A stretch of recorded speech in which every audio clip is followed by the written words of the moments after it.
returns to Part 1. Part 1. A man wants to place an order by telephone for some office stationery. First, you have some time to look at questions 1 to 6.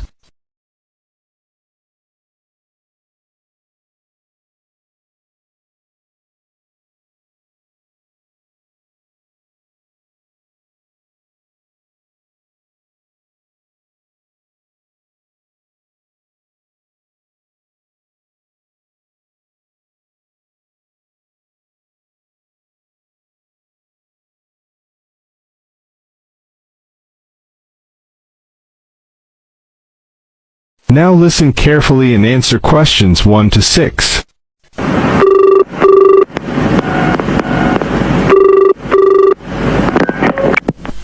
Thank you for calling Millennium Office Supplies.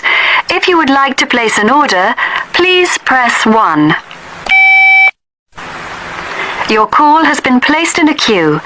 A customer service operator will be with you shortly.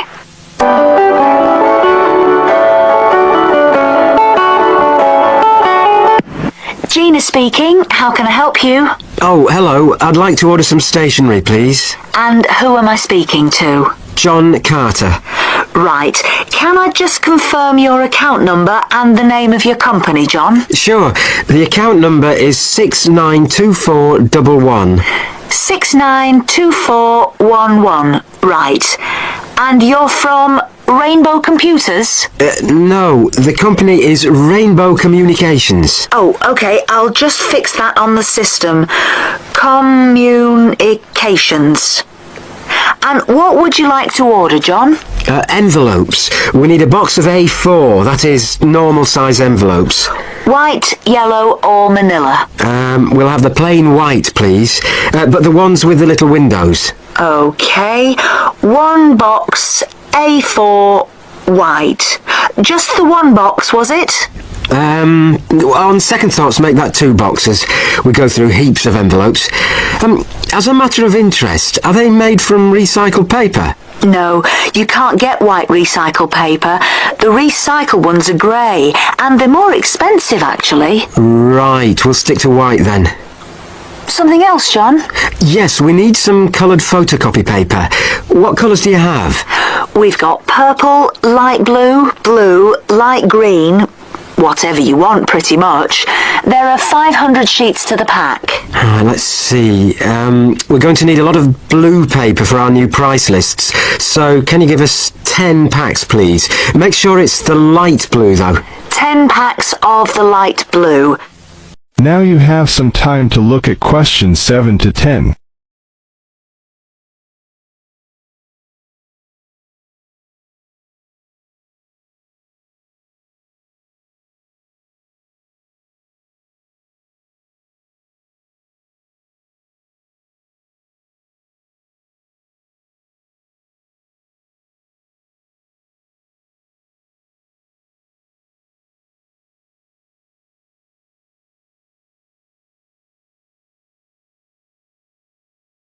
Now listen carefully and answer questions 7 to 10. Anything else that we can help you with? Let me think. What else do we need? I'm sure there was something else. Pens, paper clips, fax paper, computer supplies, office furniture? Oh yes, we need floppy disks. Do you have those nice coloured ones? Yes, but they're a bit more expensive than the black ones. Oh, that's all right. I'm not paying anyway. Right. Floppy disks. And what about diaries for next year? We've got them in stock already, and it's a good idea to order early. No, I think we're all right for diaries. But something we do need is one of those big wall calendars. You know, one that shows the whole year at a glance. Do you stock those? We certainly do. OK, can you include a wall calendar then, with the other stuff? Just make sure it's got the whole year on the one side. Sure. And do you have a copy of our new catalogue? No, I don't, but could you send one? Yes, I'll pop one in with the order. You'll find it a lot easier to remember what you need if you have our catalogue in front of you next time.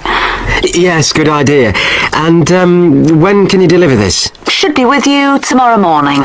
can you make sure that it's not after 11:30am? Because I have to go out at 12. There's only myself here on Fridays. Fine. I'll make a note on the delivery docket that they should deliver before 11:30. Thanks very much. Thanks. That is the end of part 1. You now have half a minute to check your answers.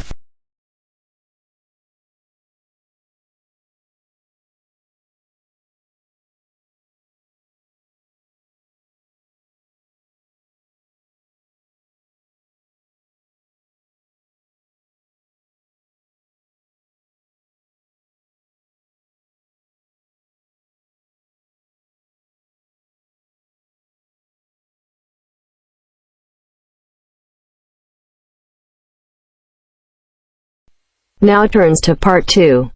Part 2. Zoe goes to talk to her academic advisor.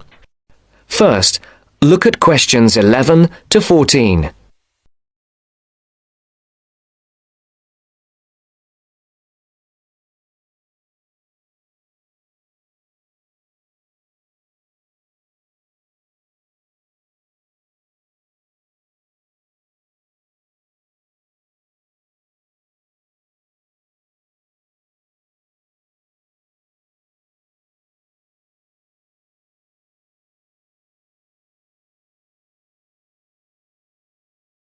Listen carefully and answer questions 11 to 14. How are you getting on, Zoe? Feeling at home yet? Well, more or less. There are still some things I need to buy, and I haven't found my way to all the facilities yet, but I really love the campus, and I've already made a few friends. Fantastic. Now let's see what we can do to get your studies off to the right start too. You're on the foundation course, so you can take up to 8 modules. What we advise is that you take 4 modules in the first semester and, assuming everything goes well, 4 in the second. Have you decided which you want to take in this semester? I haven't made my mind up yet. I can't decide whether to take Principles of Marketing or Introduction to International Trade. Well, that depends on your career goal. You're planning to work in the biotechnology sector, aren't you? Well, that's my present thinking, but I guess I might change my mind. Right, well, marketing is a broad general subject that you will find really useful in a number of careers. International trade, on the other hand, is more specific. That's fine if you're sure it's the sort of work you want to do. A lot of students start off thinking about that option because it seems glamorous, but marketing can also be an exciting career, and there's a wide choice of jobs. Maybe you ought to wait until your career ideas are a bit more definite before you go down that road. Yes, I see. I could take International Trade next year, couldn't I? Sure. You could do international finance as well. So, in your first semester, you've got Principles of Marketing, Introduction to Economics, Banking and Finance, and let's see, Principles of Financial Accounting. How do you feel about that as a package? It's okay, I think. Before the broadcast continues, look at questions 15 to 20.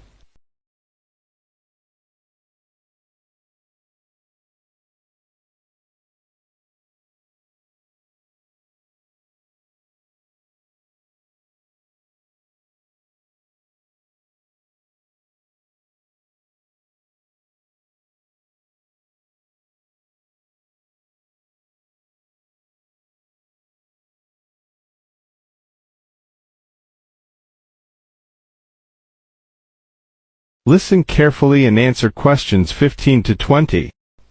But I'm a bit worried about the maths. There'll be some statistics to do, won't there? Basic statistics, yes, but nothing more difficult than your last year of school maths. I know, but our maths syllabus was a bit old-fashioned. Mostly algebra, geometry, trigonometry and stuff, hardly any stats. Right, well, it sounds as if you could do with the maths brush-up course. Can I arrange for you to attend just the classes on statistics, if you like? That'd be great. I didn't want to do the whole of maths again, but the stats classes would make me feel much more confident, thanks. Hang on a minute, there's one more thing. You're English. Now, you know you have to reach a satisfactory standard in English by the end of your first year to be allowed to go on to the main BSc course. Yeah, now I'm in an English-speaking environment and I have to speak English all the time. I'm sure I'll be all right. It certainly helps, but speaking isn't everything. You'll have to get your reading up to the standards where you can understand the books on your course reading list quickly. To get the information and ideas, you need to write your essays. That means you have to develop a high level of comprehension skills. You'll never get through the course material if you try to read the books intensively from cover to cover. That's why our language skills development program gives you a series of graded academic texts to study and answer questions on a limited time. You'll probably find it hard at first, having to work against the clock without a dictionary. How can I improve my skimming and scanning skills? Good question. For that, you'll have to do a range of specially designed exercises. Sometimes these will be from a transparency, because it is often how the lecture material is presented. Sometimes I think I'll never learn all the vocabulary. English is such an enormous language. I know what you mean. English is the biggest language ever, at least 350,000 words. Even Winston Churchill only knew 60,000, so they say. But as an academic student, you can get a lot of help from the academic word list by Avril Coxhead of Victoria University. That's in Wellington, New Zealand. I've studied word lists, of course, but how does this one help? The academic word list is based on a survey of 3.5 million words of academic text. It contains 570 families of the words most commonly found in academic texts. Well, that's apart from the 2,000 most useful words in English. They come in a separate list. You can see copies of both in the library. You said word families. Do you mean words that are similar? In a way, yes. It means that all the different grammatical forms of a word are listed together, so you can see the nouns, verbs, adjectives, forms with prefixes and suffixes and so forth. It'll be clearer when you look at it. Anyway, Avril Coxhead gives you really great hints about how to learn the words, so it shouldn't be too daunting. The trouble is, I tend to forget the words I learn. Well, there are two ways you can tackle that. First, always try to learn the words in a context. Either learn a whole sentence using a word, or learn a phrase that the word typically comes in. We call phrases like that collocations. That's a new one on me. Collocations. I'd better make a note of it. You do that. You can find collocations in most modern dictionaries. Anyway, as I was saying, there's a second study aid I recommend for vocabulary learning. When you get an assignment, take a sheet of paper and write 4 headings. Words I can use, words I can recognise but can't use, words I'm not sure of, words I don't know. Don't bother with the simple words, of course. Then go back after 2 weeks and look at the list again. Can you move any of the words into a better column? That is the end of part 2. You now have half a minute to check your answers.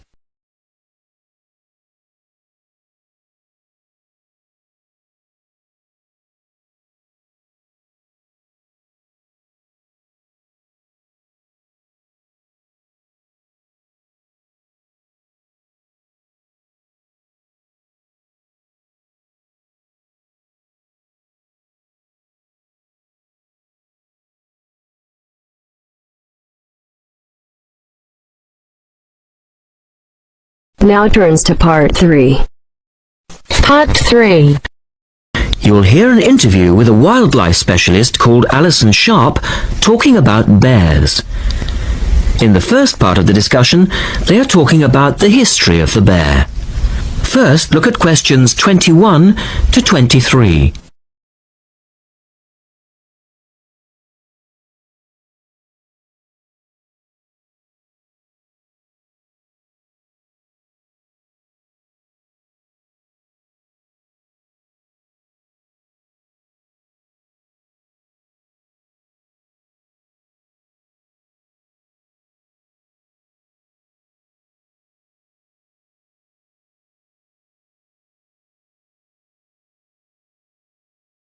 Now listen carefully and answer questions 21 to 23.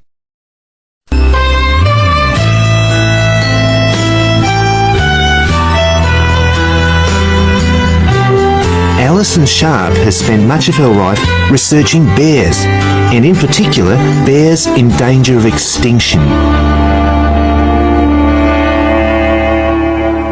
She's the author of a recent book on bears, and we welcome her to the studio today. Thank you. Delighted to be here. First of all, can you give us a quick overview of the history of the bear family?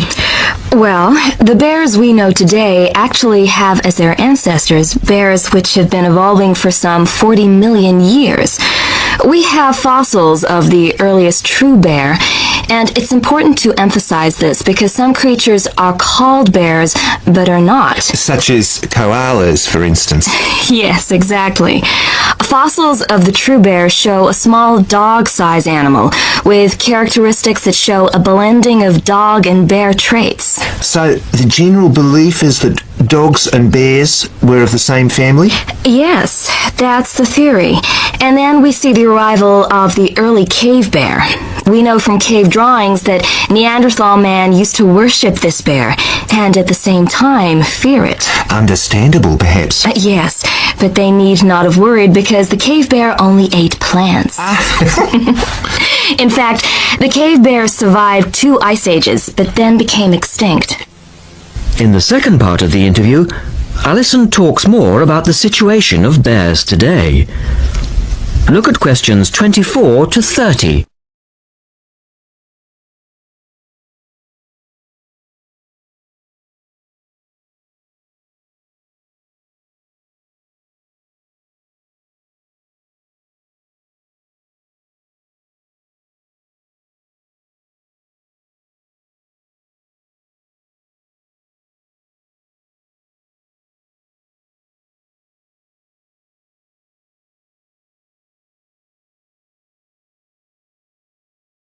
Now listen carefully and answer questions 24 to 30.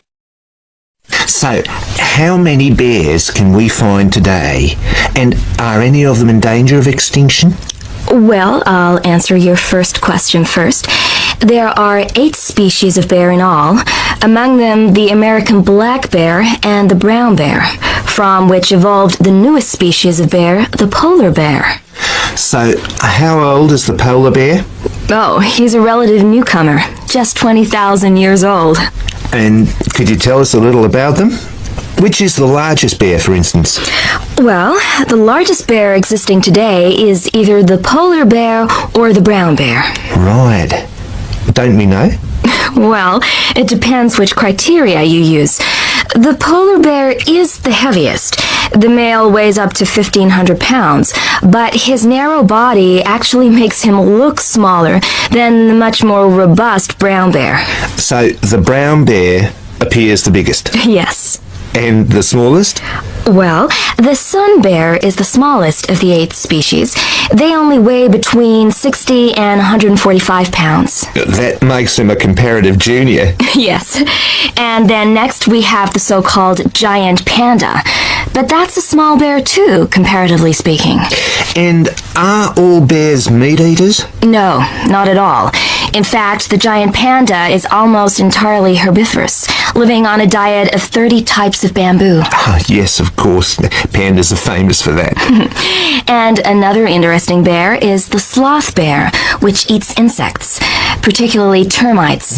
He can turn his mouth into a tube and suck the insects out of their nests. So, going back to my second question, are bears really in danger of extinction? Yes, indeed, they are. The sun bear in particular, as they've been hunted almost out of existence. And the habitat of the panda is also being reduced on a daily basis. Can anything be done to reduce the threat to these endangered species? I know, for instance, that it's very hard to breed bears in captivity. Yes. Well, I think that by raising people's awareness generally, we can reduce conflict between humans and animals, to stop the slaughter in parts of the world where bears are still hunted, supposedly in self-defense or to protect livestock, but often quite unnecessarily. And we can also encourage governments to preserve the natural environment of the bear, rather than allow the areas where they live to be systematically destroyed in the name of progress. Yes, of course. And in addition to these global efforts, all profits from the sale of my book will go toward the United Nations Bear Protection Program. That's wonderful. And with the news coming up, thank you for your time, Alison, and best of luck with the book. Thank you very much. That is the end of part 3. You now have half a minute to check your answers.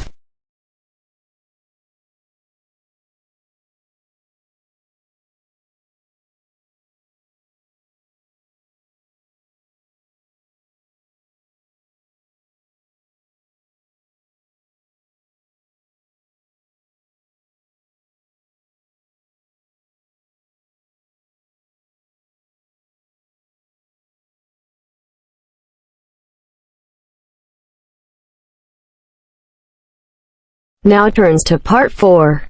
Part 4. You will hear a talk about the pitfalls and pleasures of being a postgraduate student. First, you have some time to look at questions 31 to 37.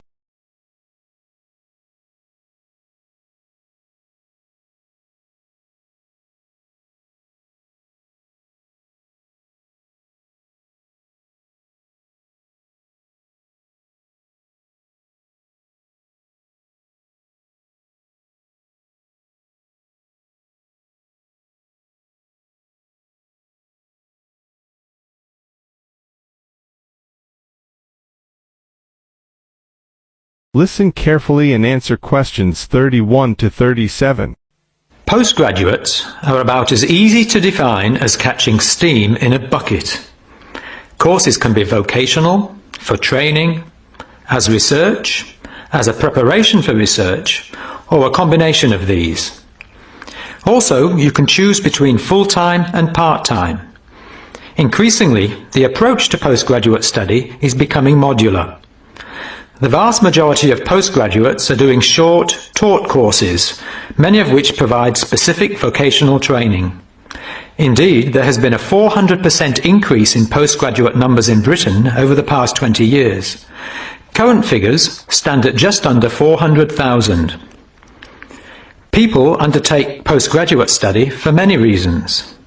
These may be academic, intellectual challenge, development of knowledge, vocational, training for a specific career goal, or only vague, drifting into further study. It is essential that you determine the reasons you want to become a postgraduate. If you have clear goals and reasons for studying, this will enhance your learning experience and help you to remain focused and motivated throughout your course. Where you study should be based on much more than the course you want to do. For some courses, you're likely to be there for several years, and it is important that you are happy living there. Check also what type of accommodation is available, and whether the institution provides any housing specifically for postgraduates. Choosing an institution and department is a difficult process. To determine quality, do not rely on the reputation of an institution, but find out what the ratings are from the most recent assessment exercises. Find out about the staff, their reputation, competence, enthusiasm, and friendliness. Visit the department if possible and talk to existing postgraduates about their experience, satisfaction, comments, and complaints. Be very careful to check how they feel about their supervisors.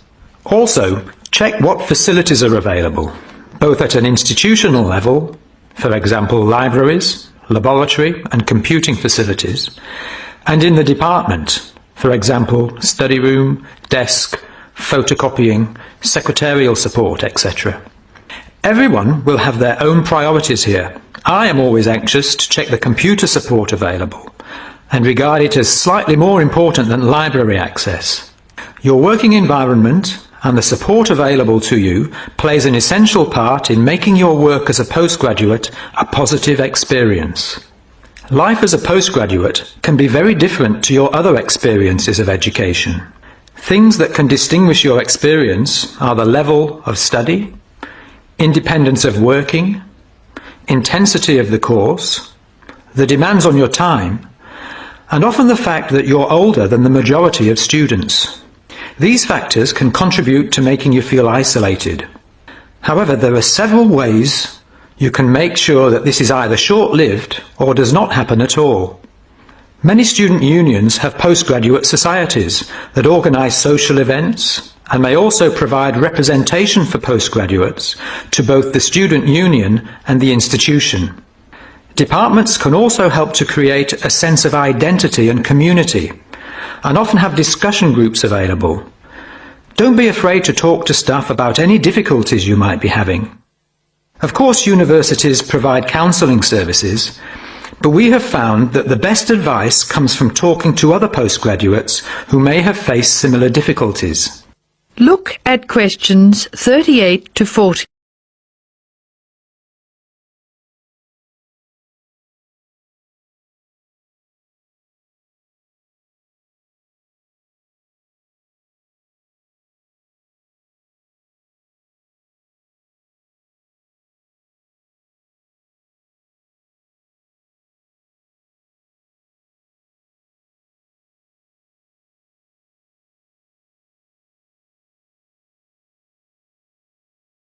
Now listen carefully and answer questions 38 to 40. Financial planning is essential, since the government excludes postgraduates from student loans, and it can be difficult to maintain your student status with banks. This has implications for free banking and overdraft facilities. Do not underestimate your living costs, including food, accommodation and travel. And be careful not to budget for everything except a social life. Funding a course is one of the most challenging things people face when considering postgraduate study. Most postgraduate students finance themselves. They pay often very large fees to the institution and receive no maintenance income to support their study. Make sure you know exactly what your costs will be. Institutions often hide extra fees, like laboratory costs, behind the headline fee rate advertised. Funding can come from various sources: research councils, charities, trust funds, institutional scholarships, local education authorities, and professional bodies and organisations all offer various levels of funding. As I said before, the government excludes postgraduates from student loans, so it is essential you look to other sources. Career development loans are available from high street banks. The best advice on funding is to be proactive, persistent and patient. The postgraduate community in Britain is multinational, has a wide range of experience of life and work, and an exciting mix of goals, both career and academic. Being a postgraduate student should be a productive and fulfilling thing to do, and you will become part of a diverse and motivated social group. That is the end of part 4. You now have half a minute to check your answers.